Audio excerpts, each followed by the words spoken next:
Well, is everybody here and accounted for? You all in one piece. I'm looking at the class schedule. It looks like we just have about 3 weeks left. So, yeah, and then the final exam week. Don't lose track. Yeah, finish strong. So keep going on those discussion questions. You get easy points for those, and that's just a weekly activity. If you've fallen behind a little bit on the reading quizzes, just as a way of a reminder, you can always catch up on those. So finish those, and avail yourself of extra credit. Some of those extra credits are not heavy hitters. I want them to be kind of fun, depending on what your learning style is and what you enjoy to do as a student. So there's 5 of them. And I'd be willing to even talk about more opportunities if anybody's got an idea. But there's the conference one, language and wardrobe. Some of you attended ETS.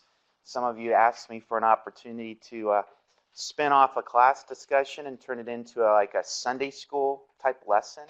So I've allowed that and made that available for everybody. So make sure you look at the portal, extra credit, and see if there's anything there that you'd like to do between now and the end of the semester. All of those assignments are due the Friday of finals week. That's when everything's due. So at the end of finals week ends on a Wednesday, starts on a Friday, always starts on a Friday, ends on a Wednesday. And then that next Friday is when I'm going to have all the assignments due. That's just because I need to kind of wrap up everything and put a cap on the semester. So please take advantage of extra credit, and I don't know, if you've got any nervous angst about your point total bucket, turn it loose on extra credit. That's the best thing. I'm pretty generous on that, so just to let you know. And you learn something along the way. So, well, if I come across a little, I don't know, last week we got into Job. We'll finish Job today, and we'll get into Ezra and Nehemiah before the morning's out. And I don't know, I was looking for some feedback. I haven't heard any yet, so maybe I scared everybody away. But last week's lecture, it got kind of personal. That was like my most personal lecture I think I've given in a long time. Just because the book of Job is one of those books that just as it has for everybody in the community of faith, it's one of those books that gets under your skin, doesn't it? Deals with the real raw nerve of life. I'll just remind us, and we'll finish Job just as a way of kind of transitioning back into it. You remember I was talking about how Job and Lamentations kind of connect to each other? You remember we talked about how Job is a book that deals and helps people deal with grief and move through grief.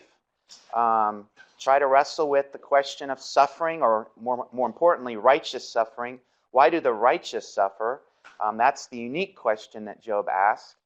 And, I kind of played that thought game in terms of thinking about other places in the biblical context in salvation history where grieving was really going on at a rapid rate amongst the community of faith. And I thought of, oh yeah, it's that group that went into exile. They'd be grieving, wouldn't they? Lost their temple, lost their homes, perhaps lost family members in the crossfire of the siege that took place. Their grieving would have started even before leaving in that last group to go into Babylon. So I don't know, that's a pretty intense form of grieving, and they're suffering. And a lot of them, especially the righteous remnant, remember a lot of the biblical authors are focused to the righteous remnant, especially on themes like this, because the righteous remnant, the faithful remnant, going into exile, they would have been part of the minority, not the majority. The majority of those going into exile would have been kind of maybe not as bad, but like Richard Dawkins. Oh, I don't know, these bad things are happening. The gods must be punishing me. Got to go out and figure what's wrong with me. Or, maybe they're asking that question. But remember that when Israel, or actually in the south, Judah's the nation that goes into exile into Babylon, they're struggling with syncretism at the end of their when everything goes south, they're going into Babylon still with this paganism hanging around them, kind of like a ball and chain. But the righteous remnant are in that group, and maybe they're the ones asking the real question, like Job, why am I suffering? And so Lamentations, I think, is the prophet Jeremiah's attempt to write down 5 chapters where he's trying to address this question. And you see, I've been thinking about this. It's one of those things you start thinking about it and you keep thinking about it. But there's that question in chapter 3. We focused on chapter 3 in verse 38. And the real question, it's the same question that Job asked. And Jeremiah puts down this question, is it not from the mouth of the Most High that both good and ill, that's my English translation, go forth? That both good and, you remember I made the case that that's just that Hebrew word that's mostly translated bad. It's ra or ra. It's tov and ra, good and bad. And sometimes ra gets translated evil. Sometimes it gets translated adversity. In this case, ill. But what we have to be careful of is to not, and here's my point, is to not make God as the author of evil, right? We have to be careful about how we translate and understand the word that in Hebrew that means bad. Because in some contexts, it could mean evil. It's the one word that in Hebrew that's used to go that direction, but we have to be careful that we're separating out. And that's what I did. I just want to make sure you all caught that, is that the Hebrew word, and that's bad. This is good. And there's a lot of context in the Old Testament where good and bad kind of go together and are juxtaposed. So it's good and bad. That's the juxtaposition. So tree of, the knowledge of good and bad, all the way back to the garden. We talked about that.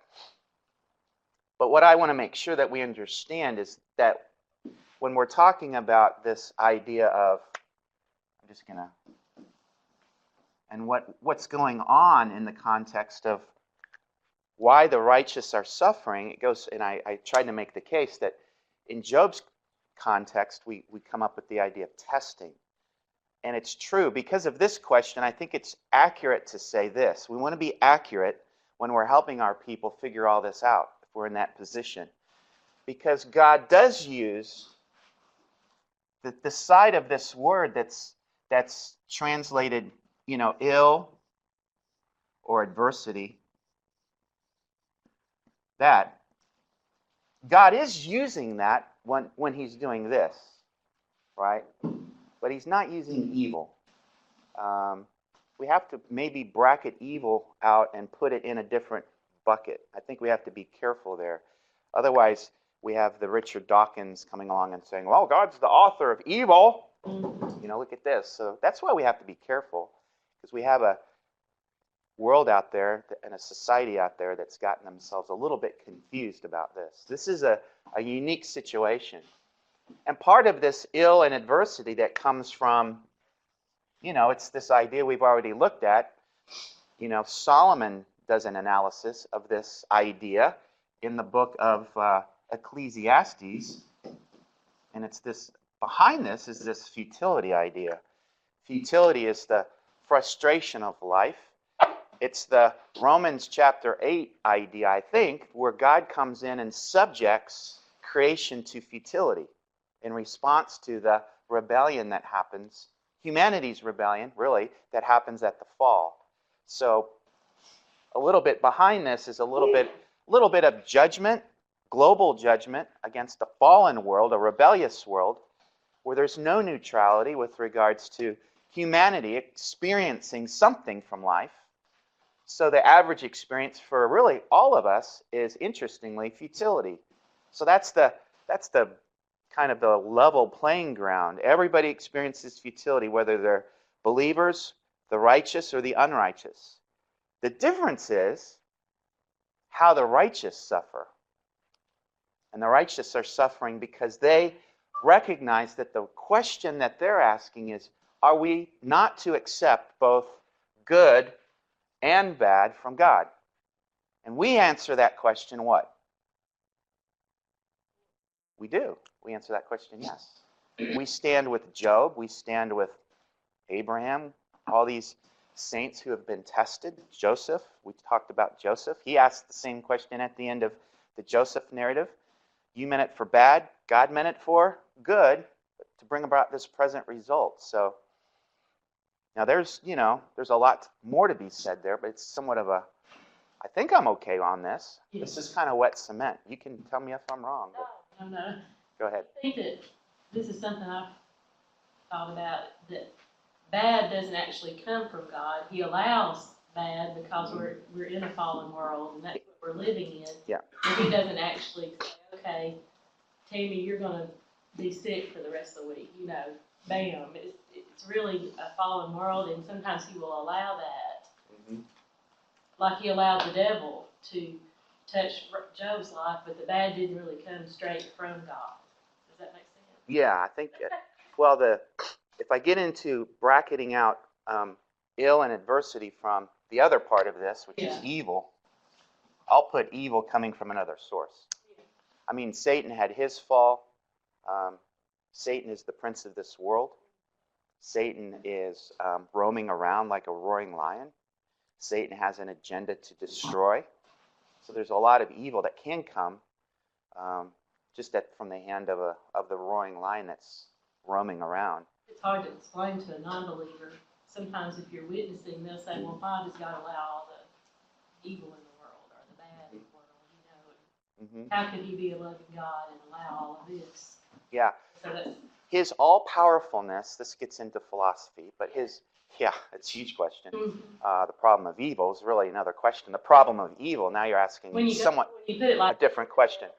Yeah, you've got this question, righteous suffering, and then you've got this question. So, a little bit of that question is how am I going to, let's see, what's logically possible for God to do, and what's logically not possible for God to do. Is it logically possible for God to completely annihilate evil as soon as it enters the scene? Is it logically possible, given that he's all-powerful and to be true and consistent to every aspect of who he is? So the philosophers will argue and say, it's the question for God, the question that the person on the street is asking, is it logically possible for God to destroy evil? What's the answer? Huh? yeah. Logically possible. To be consistent with every aspect of his character. He's all loving, he's all powerful, but he's also God of wrath, and we're connected to him in terms of he's created us as free, moral human beings, and part of the purpose of him creating us is for us to have the ability to love him back. So if we're connected to this in some way, right? Maybe, I don't know, I'm getting into, he's going to destroy everything, and I don't think it's logically possible for him to do that.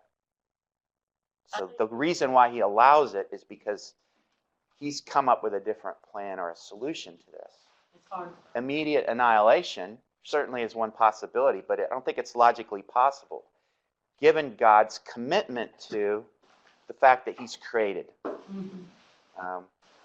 He's created us as other than himself. Not we're representatives of him in terms of image bearing. There's rebellion that's going on, but God still has a plan to want to redeem. So that gets into the fullness of who God is, dives into this problem, not just one attribute. People get stuck on, I'll ask the question based on one attribute of God, and they're not thinking, right? They're not thinking holistically about who God is. God's all of these things, everything added together of who God is, acts this way towards this problem. So that's why it's not that God is limited in any way. but there's a logical, he's not going to act in an inconsistent way with regards to who he is. So that's the short philosophical answer that you get in an Old Testament survey class. So, but what's interesting about this and this is, another way that people ask this question is, well, how can he make this come out of it? That's another question that we get, don't we? If God's all loving, can't he just spin everything into a good situation?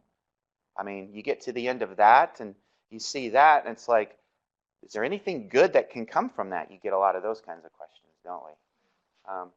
Especially in ministry, that's the real deal for a lot of us helping people with this question. I mean, my situation is, I'm kind of a what's the word, odd mood this week, because Ellen, my wife, is up in Indiana all week taking care of our nephew, Sean. He's a quadriplegic. I don't know if I've told you this story. I think it was about, 5 years ago? He was on a spring break trip his senior year in college. He's going to graduate from IU with a degree in biology.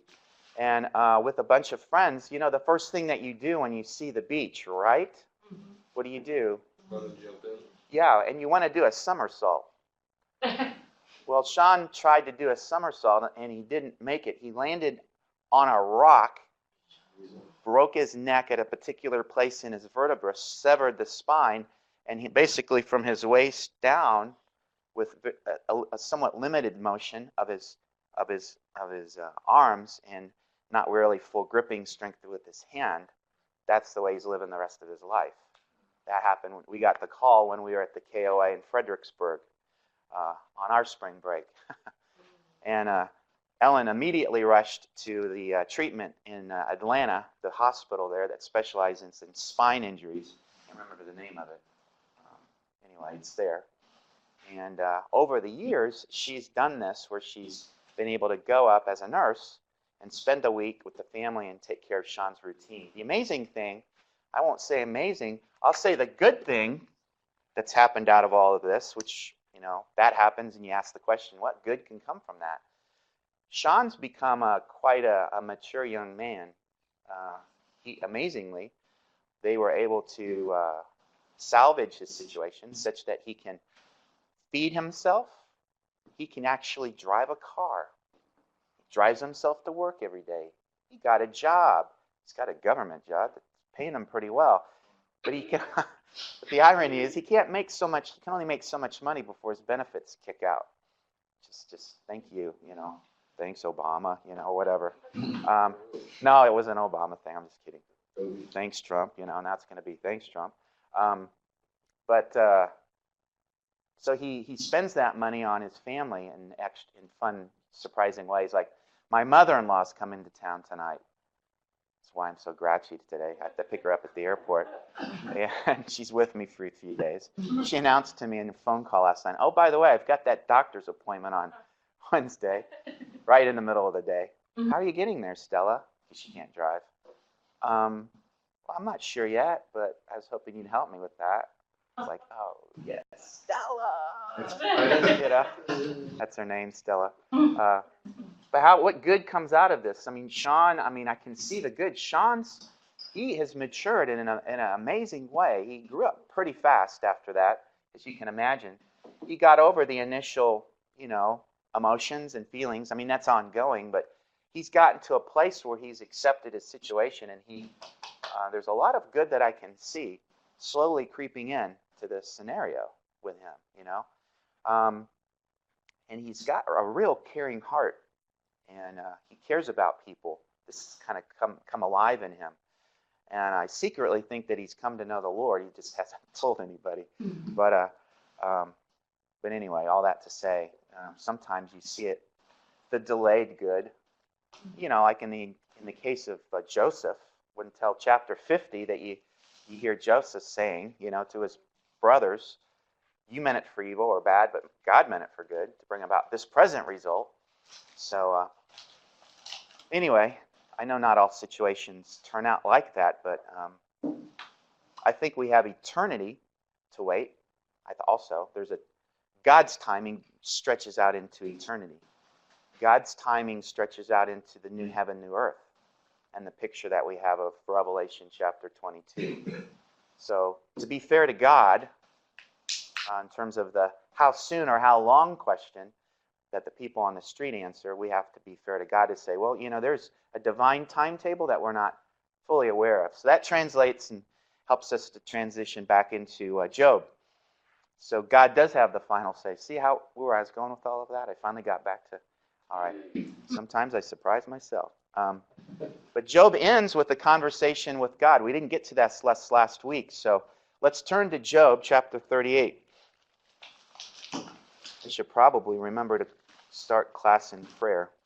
I'm just so distracted by the fact that I have to pick up my mother-in-law tonight at a nice, convenient time. Like, when's the game start tonight? 8:20, I think. When you have to pick your No. She scheduled her plane flight to probably take me out of the first half hour of the game. Yeah, thank you. Thank you, Stella. Yeah. So anyway. And her plane will probably be late. So, it's my luck. So the banks are on. Okay. Does it start at off? I see an extra credit opportunity. The person said, for a price I won't show Stella this video. So blackmail already. Okay, great. I might take you up on that. All right. All right. Let's get to the text. Let's pray. Father, we do thank you for some of the insights that we're getting, and certainly, Lord, we hope that you give us opportunities to work these things out in our own life in such a way they can become a platform for ministry and helping others who are suffering, especially the righteous sufferers, those who are saints, who are like Job, like Abraham, like Joseph, asking this question, like the righteous remnant who were in exile, who are also asking this question, and first century Christians who are asking this question, and throughout the history of salvation, Lord, we have this ongoing question. You've given us an answer that the world probably won't accept, but Lord, we do, because we see you and understand your loving heart as a father who cares, who disciplines, who rebukes, and who tests and refines. And Lord, the byproducts of this sometimes painful process is the faith that's refined, and like what we saw last week, the soul that remembers, and Lord, that the soul that worships in the midst of difficulty and trying times. Lord, we want to be there in our own walk with you, and we trust you for that. Pray for these students and the trials that they are facing this semester. Lord, the unspoken requests and difficulties that many I see and hear about. And Lord, we just trust you for the provision and the multiplication of time and energy so that we finish the semester strong, Lord. We trust you for that. We ask this in Jesus' name. Amen. Well, Job 38, and now we get to the question where the Lord addresses Job. This is all after the conversations with all of his friends, the last one, Elihu, and now we have an immediate divine speech. And we won't cover a lot of this. There's a lot of kind of broad topics that the Lord, surprisingly, this is probably the largest divine speech that we have. Who is this that darkens counsel by words without knowledge? That's kind of the theme, the divine theme here. Now gird up your loins like a man, and I will ask you, and you instruct me. That's kind of an ironic question. And then here's the instruction. Where were you when I laid the foundation of the earth? Tell me, if you have understanding. Who set its measurements, since you know? Who stretched the line on it? Or where were its bases sunk? Or who laid its cornerstone? When the morning stars sang together, all the sons of God shouted for joy. Were you there, Job? You know how all that happened? How I did it? How I'm trying to, as the king of the universe, Job, do you get the idea of how I've fabricated this cosmos and I'm holding it all together, and I'm seeing it all, and I'm sovereign over it? And who are you, Job? There's a little bit of a rebuke here. It kind of surprises us, and we see the backdrop here in this first part of this speech is the wonders of creation. And you see him referring to the whole creation, verses 4 through 11. The wonders of heaven, we have 12 through 21. Chapter 38, 22 through 38. He's talking about the awesomeness of the weather. And then we have an interesting reference in chapter 38 into 39, references to a series of wild creatures that are described. So the wonders of creation, God's masterpiece, and in the context, we have this conversation between Job and his friends, and now the Lord is giving Job a little reality check here with his perspective. I mean, Job's a human like us. He doesn't have the divine perspective, nor do we, and that's kind of the walk away from this particular section of text, and that's kind of as far as I want to get into it. But chapter 40, we have a little interjection from Job. We'll look at that. Chapter 40, verses 1 and 2, and then 3 down through verse 5. The question, the Lord asked Job, "Will the fault finder contend with the Almighty? Let him who reproves God answer it." Then Job answered the Lord finally and said, "Behold, I am insignificant. What can I reply or say to you? I lay my hand on my mouth. Once I have spoken, and I will not answer, even twice, and I will add no more." We see a little humility there, right, Job?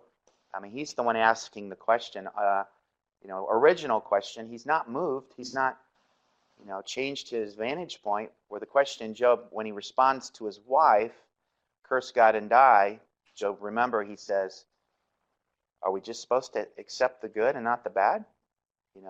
That's a position of humility. So God continues to question Job in verse, I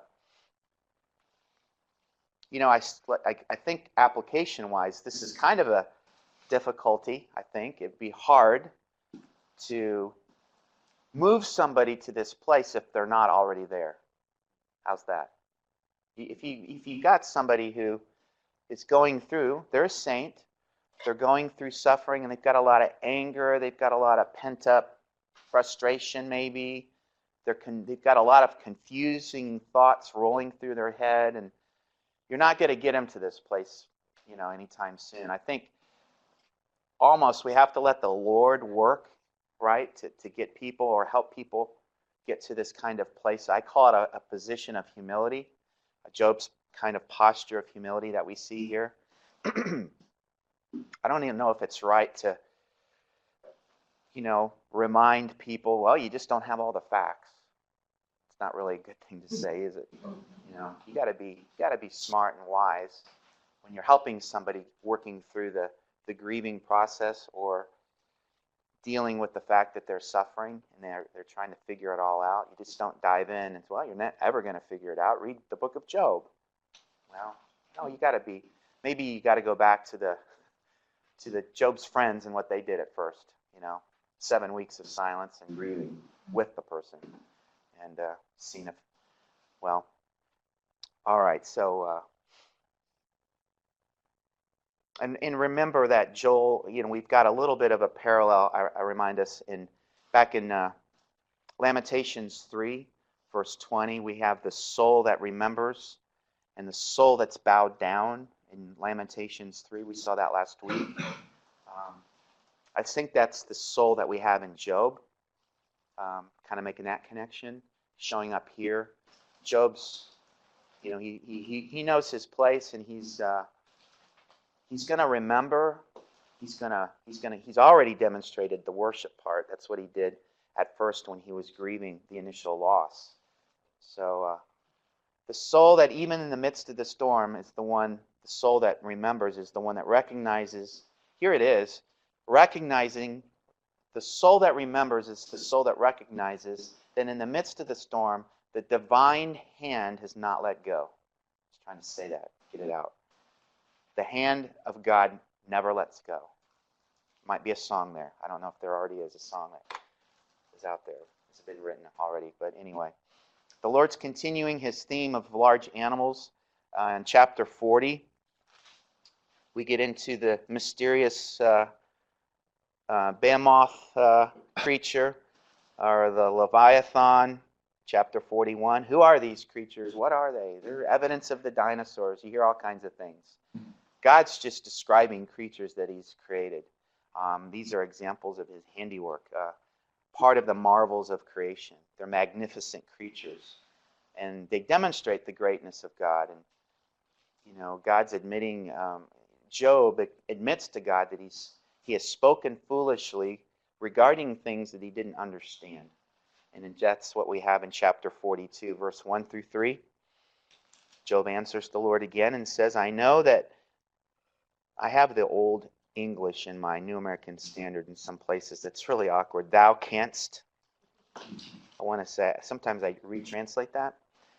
I know that you can do all things, and that no purpose of yours can be thwarted. Who is this that hides counsel without knowledge? Therefore I have declared that which I did not understand, things too wonderful for me, which I did not know. Hear now, and I will speak. I will ask you, and do you instruct me? I have heard of you by hearing of the ear, but now my eye sees you. See, I think right there in verse 5, now my eye sees you.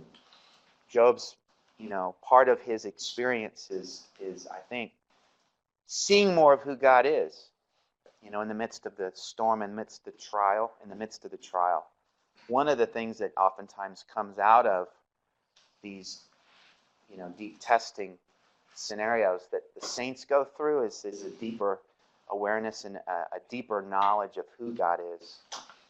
And sometimes that has to happen through testing, because as we've seen, testing is that experience that oftentimes strips us of distractions. And so we have a greater capacity. Our RAM, that's a computer term, we have bigger RAM, bigger table in which to put things. We see and process things more. So more of God, we're able to see who he is. And I think that's something in terms of application that might be helpful to help people focus on. A good question, I think, is what has the Lord taught you, through your situation? Have you learned anything? Have you seen more of who God is? And it's oftentimes that's when you can get them to focus on God in the right way. Yes, actually, I have. There's a few things that I've never seen before about God, but it just happened last week. I was having a quiet time reading my Bible, and this scripture came alive, or God gave me this insight that I didn't have ever before. All right. So let's get to the end, the epilogue. We have a final chapter here in chapter 42 after Job's confession. In chapter 42, beginning in verse 10, the restoration, the vindication. Job's fortunes are restored. The Lord restored Job's fortunes when he prayed for his friends, and the Lord increased all that Job had twofold. Then all of his brothers and all of his sisters and all who had known him before came to him, and they ate bread with him in his house, and they consoled him and comforted him for all the adversity that the Lord, and there's the translated word in my New American Standard, evil. I don't know if I like that translation, that the Lord had brought on him. I'm not happy with that. I wasn't on the committee, so they didn't ask me. Yes, me too. All the evil that the Lord, that's Adversity. yeah, I like adversity. They're just kind of wishy-washy about which way they go with that translation. It's just one Hebrew word. That's why I'm saying this. You have to be careful with which way you go with that word. Because I would never try to make the Lord as the author or instigator of evil. That confuses the situation. And the Lord blessed the latter days of Job more than his beginning. And you have the inventory there as we continue on at the end. And Job died an old man and full of days.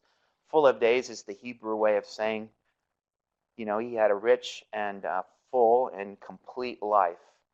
I don't know, I had a little fun with this.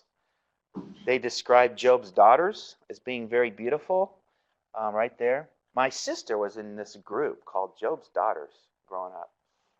Have anybody know about Job's daughters? It was kind of a mystery. This was early family life for me. She didn't really talk about it much. I guess it was one of those shrouded mystery, kind of a secret group. But anyway, I throw this up just because that's what the Job's Daughters looked like in those days. Job's Daughters, I think this is where they get the term Job's Daughters. That's the only point I want to make. So a philanthropic service organization for young ladies with Masons.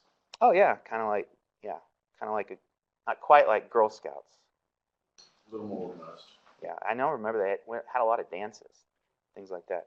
Verse 15, in all the land no women were found so fair as Job's daughters, and their father gave them an inheritance among their brothers. So that's what we have there. One little thing that's interesting, I keep, this is a sign that this is a picture of ambiguity. Do not enter, enter only. One of the things that we wonder about, remember at the very beginning, the devil challenges God with the question, right? Is Job just worshiping you and because you've blessed him? And what's interesting is we get to the end of the book of Job and the Lord ends up blessing Job. So is that kind of a contradiction? Do we think of it that way? Or why should we not think of it as a contradiction? So Job is blessed doubly at the end of his testing experience. And how does that address the question, the original question that the devil asks or challenges the Lord with? So should I make you go to your smart friend sitting next to you and wrestle with this question for a couple minutes? Not a couple minutes, but just turn to your neighbor and see if there's anything that comes to mind. Why would that not be the proper way if you're writing a commentary in the book of Job? Well, we've got this ambiguity at the end of the book of Job. Why would it not be an ambiguity or a contradiction? Go. Talk to your neighbor. Talk about it online.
All right, I only see a few people talking out there. So what did you come up with? How would we, if you're writing a commentary or part of a commentary writing team, how would you put in a theologically charged statement that addresses this apparent ambiguity in the ending of Book of Job? What you guys talk about? You're the smart group guys over here.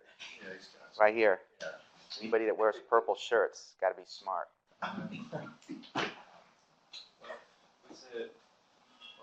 was Satan's original accusation against God, against God's character, that started this whole saga. So that blessing Job has very little to do with the so there's no ambiguity. Okay. Well, I'm looking. Well, you're right. Let's keep building on that. Other ideas or thoughts, Miss Marla. Do you think it was his attitude and how he went through the process that he was going through? Yeah. he didn't get angry at God, and we said that he didn't ask for any of his things to be returned. Good point. And that, and so Yeah, he doesn't seem to be motivated at any point in the narrative or the story by possessions. You know, he's not. So he nor is he worshiping the Lord at the end after losing because he's motivated. Obviously, he demonstrates a continuity with regards to his fidelity and his loyalty before the Lord, regardless of his lot in life or his situation. Did you have something? Yeah. I think the shell narrative here is really pretty straightforward. It's only 3 chapters of a 42-chapter book. And I think we're told in 38 through 41 that God does what he wants. It pleased the Lord to bless Job. That's what we get at the beginning of this story. And then when Satan comes and accuses God, only because you blessed him does he love you. And so we have the rest of the little shell narrative, and obviously Job has boils, Job loses all his sons and daughters, Job loses all his camels and horses, and he doesn't curse God. So by the time that accusation is shut down, it pleases the Lord to bless Job again. Yeah. I think you're right. This is the Lord does bless in response to faith, right? And demonstrate fidelity. That's what you're saying. And right. It's not about Job. It's not about his response at all. It pleased the Lord to bless Job. Yeah. So he does it. Good point. Yeah. We could have ended the whole Job saga right there at chapter 42, verse 9, and still had the same theological conclusion, right? That really, like you're saying, the rest of the, this is just icing on the cake, so to speak. I mean, we have all of our points, everything's resolved, and we end with verse 9. Could have ended there. Job's demonstrated and proven the devil wrong. He's proven the Lord right, and he has remained faithful and true with regards to his posture through his testing cycle. All right. Well, just this is the last slide about the book of Job. I just summarized a few things here. Some of the bigger ideas that we've learned. The idea that Job demonstrates in suffering as a saint, the maintaining of integrity with God and ourselves, withholding the temptation to assign blame, or maybe try to fully understand the why question. It's the honesty with God that we're encouraging others to demonstrate. They're allowed to express their emotions and before others and before the Lord as they're moving through grief. God's big and he can handle it. He wants us to be honest with him. Refuse to give up the high ground of what is right and just if suffering is in an immoral world created by a good God. Did I say that right? Okay. Refuse to give up. What in the world did I mean there? Give up the high ground of what is right and just if suffering in an immoral world is created by a good God. And then recognize that suffering can always drive us into a deeper knowledge of God. That's what I said here at the end. So just a few things. We said more, but we need to move on, and let's get started here with Ezra, Nehemiah, and Esther.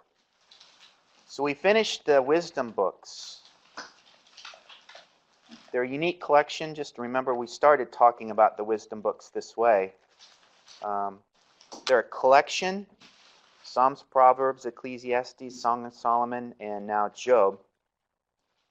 But they're timeless in their application. They would be speaking to a variety of audiences along the monarchy and then even into the exilic situation. So they're books that just hang around forever because they're always speaking to and addressing the real life situations of the faithful, whether it be worship, whether it be wisdom, whether it be dealing with the meaning of life question, or here in this case Job, the value or the moral value of righteous suffering. So all of these are relevant questions. Now we get back into the history books. All right.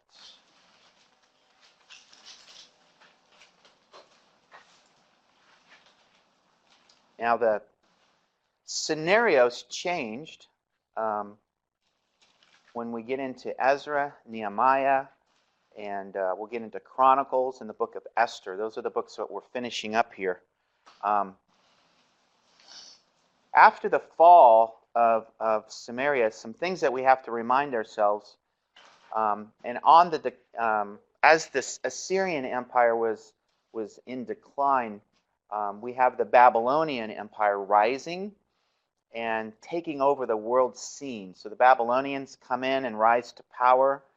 And we have to remind ourselves that after the fall of Samaria in 722, we saw that the capital city, Samaria, not everybody was taken away to Assyria when Samaria falls.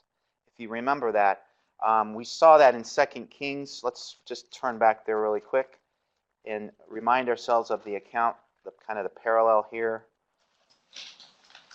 2 Kings chapter 17. Israel falls, and this description of some of the interaction of the people who were left behind. The Assyrians sent in their own people, as well as oversight, people who would look and watch and make sure everything, the poorest of the poor were who were left behind. And the king of Assyria, in verse 24, brought men from Babylon and from Cuthah and from Avah and from Hamath and from all of these cities, and settled them in the cities of Samaria and places of the sons of Israel. So they possessed Samaria and lived in its cities. You remember that these are the Samaritans in later history. This is where they get their beginnings. So they're leftovers from the fallen northern nation of Israel near the capital city of Samaria. And we have more details in verse 27 through 29. Of course, this is a group that at the time were struggling spiritually with paganism and pagan influences, syncretism. All of this was going on, and it certainly didn't help things to send down a few more Assyrians, to stir the stew, so to speak. So now you've got even more of a kind of a mix, but they've got remnants of early religion. They're going to eventually emerge with the Samaritan Pentateuch, which ironically we use for textual criticism. Even we use that for today to compare it to the Masoretic text. So 200 years later, now we have in the book of Ezra, we have an encounter with this group. So now it's the faithful group from Babylon who've been in exile for 70 years. They're going to come back, and they're going to have this conflict that takes place between these two groups. So the leftovers in and around the northern nation, Israel, the Samaritans, they've kind of grown and expanded and taken over some of the cities above the border there, the northern border, and they're going to be watching all of this take place as these groups of faithful exiles now are coming back out of Babylon and then Persia to return. So we just have to remember what's going on in the background here. So I think I've kind of talked about this, but just more information just to kind of remind ourselves. So when Judah falls, just as a way of reminder, remember it happened in 3 different waves, or we call them deportations. So this kind of shows kind of a little chart I found. The first wave in and around 606, that was Daniel and company and others, but Daniel was in that group that went into Babylonian captivity. 597, the second wave or deportation, that was with the prophet Ezekiel. He went to Babylon in that year with that second group. Finally, it leads down and finally to the fall of Jerusalem, and you see it in 586. And then we have this 70 years of exile, and then the precipitating event, we have the Cyrus decree occur, which allows the faithful remnant exiles, those who made the decision to come back, and that's what we know that they do. During that time, that 70-year period, we have to kind of account for really what we see is the culmination of the testing experience for the nation of Judah, the southern kingdom. Those who went into exile, this is going on. They're grieving. God's got their attention. He's planted them without the distractions. He's literally put them in a place, an incubator. He's planted the prophet Ezekiel, who's the prophet and you might call him the pastor of the day. And the kinds of things that he's, talking to them about, we have in his book. We're just going to look at a couple places here. And if you picture Ezekiel, if you read Ezekiel, you have to put yourself in that historical context. Ezekiel's preaching to the two groups that are in exile. At first, the majority of unfaithful, but then you've got the righteous remnant. And over time, that righteous remnant group grows. Finally, you've got a lot of people who are dead serious about returning back to and going back to Jerusalem for the purpose of rebuilding. How does that all happen? Ezekiel 4, chapter 1 through 13. And you see he's interacting with the actual events of history. He's hearing bits and pieces of what's going on back home. So he's building and wrapping this into his ministry, his preaching ministry. You see the siege of Jerusalem. He's predicting it in chapter 4. I won't read that whole section. But he's chapter 5. Here he is turning up the amplifier, so to speak, in chapter 5, verse 1. As for you, son of man, take a sharp sword, take and use it as a barber's razor on your head and beard.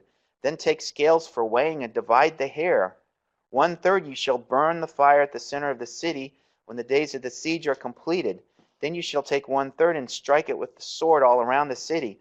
And 1/3 you shall scatter to the wind, and I will unsheath the sword behind them.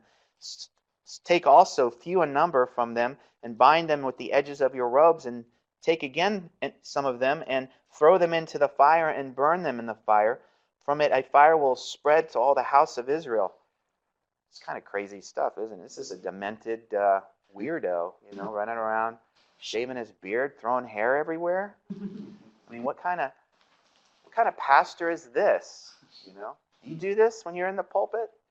Half shave your beard, throw the hair onto your congregation, burn it as it's falling from, What's he dramatically reenacting here, Jerusalem's fall and the chaos, and you can kind of, he's an interesting prophet. Actually, some scholars will call him kind of a lunatic and analyze him for that purpose. He's got a brain disorder, something's affecting his thinking, but no, he's a passionate prophet. He is a living billboard of his message. He does things to get the attention of this hard-hearted group in exile. They need to have their spiritual head whacked a few times to get their attention, and he's going to be the one to do it. And this is the period of time where this group that's gone into exile needs to be reminded of why they're in exile. That 400-year period of downward spiral, bad king after bad king. And then you've got the historian, remember? We talked about this, 1st and 2nd Kings. The author, we think, that author is addressing the same group. He's going to make sure that they remember by putting down the historical account of this period. And he ends, his history saying, here's the reason why Israel fell. Here's the reason why Jerusalem fell. If you haven't gotten it already, here's why we're in our current pickle. And Ezekiel's paralleling that, and all of this is going on during this 70-year period. But Ezekiel doesn't just stop with the bad news. The same group, he's also giving them hope for the future. Dim bones, dim dry, that stuff. Let's turn and remind ourselves of some of the good news that he and again, he starts talking about the restoration of Israel. There's going to be a day, everyone sitting around the campfire, when God brings home Israel and Judah together. All of the exiles will be brought back. And that's the dry bones passage. How is it possible for a skeleton to be given life again? Well, God can do that. And you see the reunion of Israel and Judah in chapter 37, beginning of verse 15. And it's all on the back of the unconditional promises that God made, really starting with Abraham and extending all the way through the Davidic covenant. You see that mentioned there in verse 24. There's going to be a day after this restoration, Ezekiel says, from his pulpit in the First Baptist Church of Babylon. My servant David will be king over them. That's good news. I'll go back to Jerusalem for that, you see. There's going to be a group of people that are going to be starting to pick up on this message from the prophet Ezekiel. Why should we even go back? Ezekiel says, because there's a king who's coming. And everybody will have one shepherd. They'll walk in my ordinances and keep my statutes and observe them. And I'm going to make this point a little bit later, but I'll say it here. Ezra, he's part of the group that goes back, and he's got a beeline to the Torah. He's going to start preaching the words of Moses again, right? To the group that goes back to Jerusalem. Because there's an anticipation. We've got to get back to that old-time religion here and get back to basics. And they shall live on the land that I gave Jacob my servant, on which your fathers lived, and they will live on it, and they and their sons forever. I'll go back. And David my servant shall be their prince forever, and I'll make a covenant of peace with them, and it will be an everlasting covenant with them. I'm good. I'm game. I'm in. And I will place them and multiply them and set my sanctuary in their midst forever. Oh, we should go back and rebuild that temple. You know, God's going to have our back. He's in this. There's going to be a new sanctuary. My dwelling place also will be with them, and I will be their God, and they will be my people. And the nations will know that I am Yahweh who sanctifies Israel when my sanctuary is in their midst forever. Okay, here's my hammer and saw. Let's go. I'm in. So you got this transformation taking place. In the very message, you see it. At the end of Ezekiel, after he gets their attention, judgment, judgment, reminder, reminder, he transitions into hope for future. Let's go back and get busy, because the Lord's not through with us yet. You know? So that's what we've got. All right. And chapter 43, and then we'll take our break. Exciting things will happen. And you have, this is encouragement. There's focus on the temple in chapter 43, verses 1 through 5. If you're not encouraged yet, then he led me to the gate facing toward the east, and behold, the glory of God of Israel, the God of Israel, was coming from the way of the east, and his voice was like the sound of many waters, and the earth shone with his glory. And the glory of the Lord came into the house by the way of the gate facing toward the east. And the Spirit, capital S Spirit, lifted me up and brought me into the inner court, and behold, the glory of the Lord filled the house. One more time. Remember that in the history. Solomon's temple, the glory of the Lord filled it when it was completed. We're going to see that again. You know, that's what we want to go back for. So there was a lot of people who were hearing the message from the prophet Ezekiel, and their hearts were being enlivened, transformed, and they're motivated. And this is exactly what happens. So that's the context. All of this is that we have to understand before we even start the book of Ezra and Nehemiah. Really, they're kind of we'll talk about this, but two books in one. About 50,000 approximately exiles return. And on Ezekiel's preaching ministry, of course, he doesn't come back with them, but they're charged and ready to go and longing to return. We've got the Psalms of Ascent in that collection of Psalms that were all about the ascent or the going up. Psalms that were perhaps used and written to encourage this group of returning exiles. If you remember, I'm just showing you this as evidence of all of this time period, kind of spread out in different places, but it's there. Psalm 122, you can picture this psalm being sung by the exiles that are coming back. I was in Psalm 122. I was glad when they said to me, "Let us go to the house of the Lord. Our feet are standing within your gates, O Jerusalem. Jerusalem that is built as a city that is compact together, to which the tribes go up, even the tribes of the Lord." Pause. A statute or ordinance for Israel. Pause. To give thanks to the name of the Lord, for the thrones were set for judgment. The thrones of the house of David. So it's the theme of David all over again. And then Psalm 126 is another one we can read. Even Psalm 137 isn't an official psalm of ascent, but we remember Well, that's the one that reflects back on the captivity when they're in exile. By the rivers of Babylon, there we sat and wept when we remembered Zion. Upon the willows in the midst of it, we hung our harps. For there our captors demanded of us songs, and our tormentors mirth, saying, sing us one of the songs of Zion. How can we sing the Lord's song in a foreign land? Well, leave. Go back to your land. That's the answer to that psalm, right?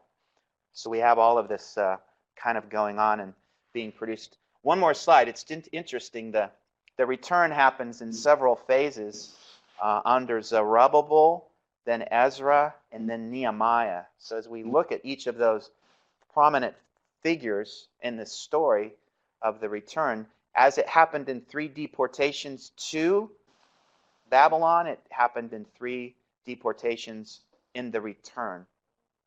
And the red is Zerubbabel, blue, and later Nehemiah probably follows the blue route.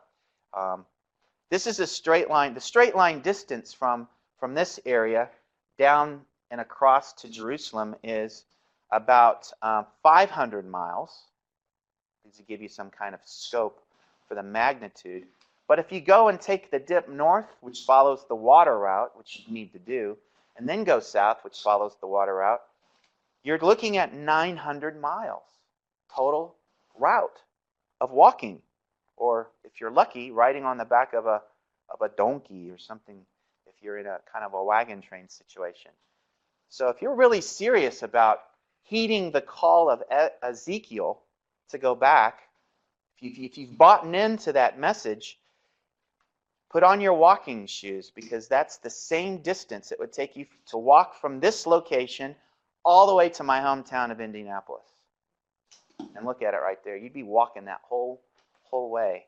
Are you serious about this trip? Do you think that they would have been serious about this? Not only that, you've got lots of bandits around. You've got to defend yourself along the way. We don't have the details of how many robbings took place or if there were skirmishes along the journey. You've got to defend, and you've got to protect your family. You've taken your family with you, of course.